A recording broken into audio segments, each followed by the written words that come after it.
안녕하세요. 코리아 매뉴얼입니다. 오늘은 한국에만 있는 것들 세 번째 시간입니다. 지난 시간에는 겨울철 난방 방식인 온돌에 대해 알아보았습니다. 오늘은 한국인들의 잠자리 중에서 침대에 대해 알아보겠습니다. 그 중에서도 다른 나라에서는 절대 있을 수 없는 돌침대에 대한 내용입니다. 출발합니다.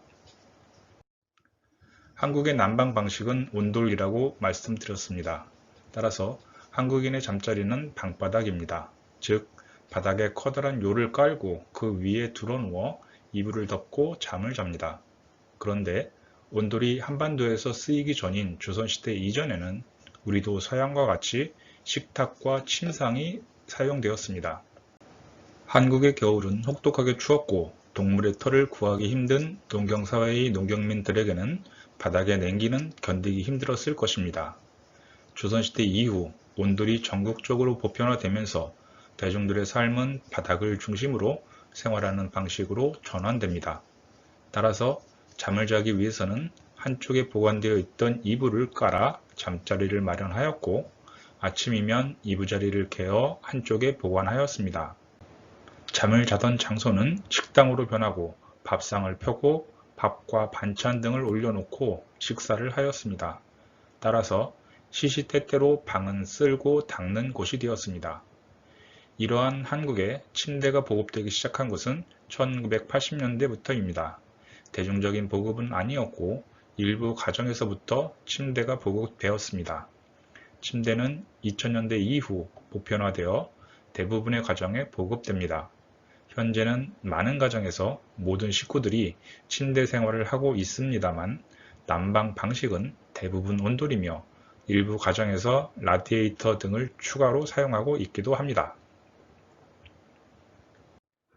침대의 대중화에 따라 가장 문제가 되는 것은 역시 겨울철이었습니다. 서양의 난방 방식은 공기를 데우는 것이었기에 방의 위쪽부터 더워집니다. 따라서 침대의 높이가 높을수록 더 따뜻한 숙면을 할 수 있습니다. 그러나 한국의 난방 방식인 온돌은 바닥이 가장 따뜻하고 위로 올라갈수록 추워집니다. 따라서 바닥에서 50cm 이상 올라가는 침대는 난방에 취약합니다. 이에 따라 별도의 난방 장치가 필요한데 그때 쓰인 것이 전기장판입니다. 비닐장판 안에 전기 열선을 설치한 것으로 난방비에 비해 전기요금이 저렴하다는 장점이 있었습니다.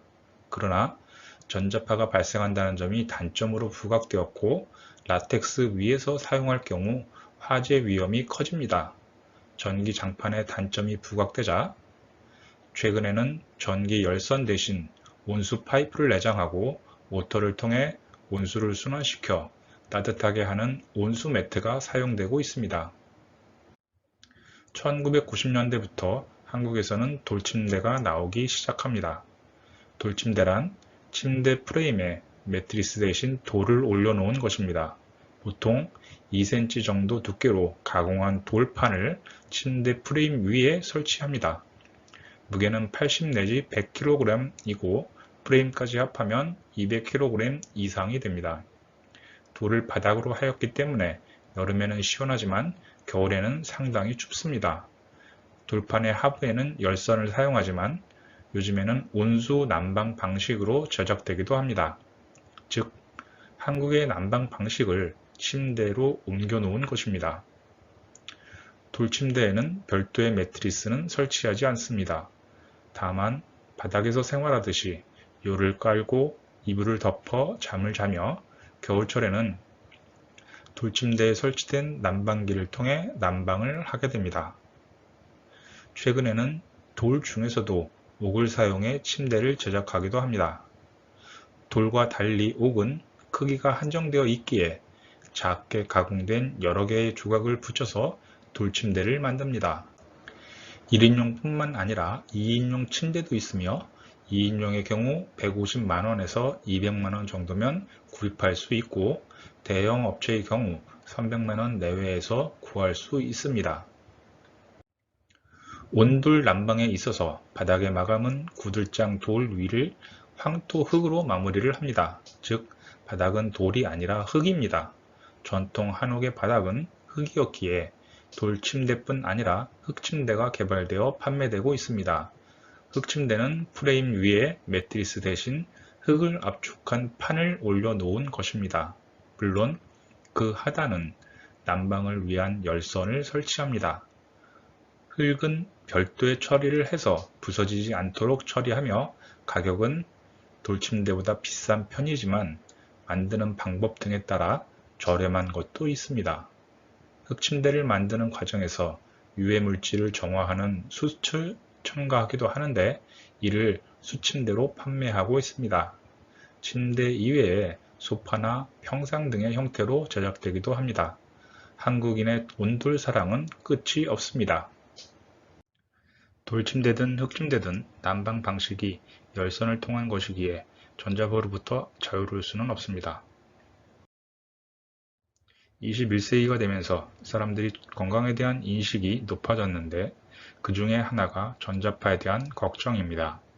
고압 송전선 밑에서 암 발생률이 높아진다거나 핸드폰을 오래 사용한 사람의 뇌에서 다른 사람보다 많은 뇌질환이 발생한다는 소식들이 들려옵니다. 그러나 일상생활 속에서 우리가 접하는 전자파는 우리의 건강을 위협할 정도는 아닙니다. 세계보건기구에서 자기장을 2급 암 유발 물질로 분류했지만 제한된 환경에서일 뿐 아직 완전한 연구 결과가 나온 것은 아닙니다. 그런데 침대는 우리가 하루에 3분의 1을 생활하는 곳일 뿐 아니라 누웠을 때 열선과 거리는 30cm 이내에 가까운 거리이기에 전자파에 대한 많은 걱정들이 있었습니다. 현재 한국 내의 모든 돌침대 업체들은 이에 대하여 대비하고 있다고 알려져 있습니다.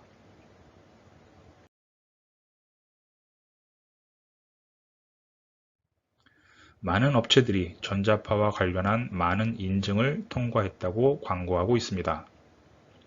하지만 대부분의 인증은 국가 차원이 아니라 사설 업체를 통한 인증입니다. 왜냐하면 국가적 차원에서 전자파에 안전하다는 인증을 해주고 있지 않기 때문입니다. 전자파의 유해성이 완벽히 입증된 것이 아니기에 전자파로부터 안전하다는 입증을 해줄 수는 없는 것입니다. 인증을 받았다는 내용도 역시 전자파로부터 안전하다는 내용은 아닙니다. 하지만 그런 인증이라도 있는 업체의 제품이 그런 인증마저도 없는 회사의 제품보다는 심적으로 안정되는 것은 사실입니다. 또 다른 문제는 라돈의 검출입니다. 2018년 유명 브랜드의 침대에서 라돈이 검출됩니다. 침대 업체에서는 건강에 좋다는 이온 파우더를 매트리스에 코팅하였는데 여기서 라돈이 검출된 것입니다. 업체에서는 음이온을 방출하는 광석인 모나자이트를 분말로 만들어 매트리스에 도포하였는데 이 광물질은 히토류 원소를 포함하였고 여기에서 방사성 물질인 라돈이 검출된 것입니다. 모나자이트 분말은 광석이 원료였기에 돌침대도 문제가 있는 것이 아닌가 하는 문제 제기가 있었습니다. 사실 일상생활을 하는 모든 곳에서 소량의 라돈은 발생합니다. 문제가 된 모나자이트는 자연 상태의 우라늄과 토륨을 함유하고 있는 광석이기 때문에 문제가 된 것입니다. 라돈은 자연 우라늄과 토륨으로부터 발생합니다. 즉, 우라늄과 토륨을 포함하지 않는 광물에서는 발생하지 않는 것입니다. 다만 우라늄이나 토륨이 단 한 조각도 섞이지 않은 광물이라는 것은 존재하기 힘듭니다. 따라서 라돈은 우리가 살아가고 있는 집의 시멘트에서도 조금씩 나옵니다. 기체보다 무거운 라돈을 없애기 위한 가장 좋은 방법은 창문을 열어 공기를 외부로 흘려보내는 것입니다. 매트리스의 라돈 검출 이후 최근까지 돌침대나 흙침대에서 기준치를 초과하는 라돈이 검출되었다는 소식은 알려진 바가 없습니다. 돌침대나 흙침대의 문제는 전자파나 라돈의 문제보다는 무게 때문에 발생합니다. 이사를 한다거나 침대의 위치를 변경할 경우에 개인이 침대를 움직이는 것은 파손의 위험이 있어 곤란합니다. 이보다는 별도의 비용을 지불한 후에 업체를 통해 침대를 옮기는 것이 안전한 이사가 될 것입니다. 오늘은 한국에만 있는 것들의 세 번째 시간으로 돌침대에 대해 알아보았습니다. 돌침대의 출발은 한국의 온돌입니다. 서구식 생활 방식이 한국에 들어오면서 침대가 도입되었지만 온돌의 따뜻함을 포기할 수 없었던 한국인들은 돌침대를 만들어 온돌을 설치한 것입니다. 열선으로 인한 전자파의 문제나 광석에서 나오는 라돈의 문제 등 새로운 문제점들이 나오기도 하지만 한국인들은 언제나 해결책을 준비하고 있습니다. 돌침대의 가격이 부담된다면 돌침대에 들어가는 돌로 만든 매트리스만을 별도로 판매하기도 합니다. 훨씬 싼 가격일 것입니다. 다음 시간은 한국에는 없는 것들 세 번째 시간입니다. 좀 더 한국을 알아가는 시간이 될 것입니다. 다음 시간까지 안녕.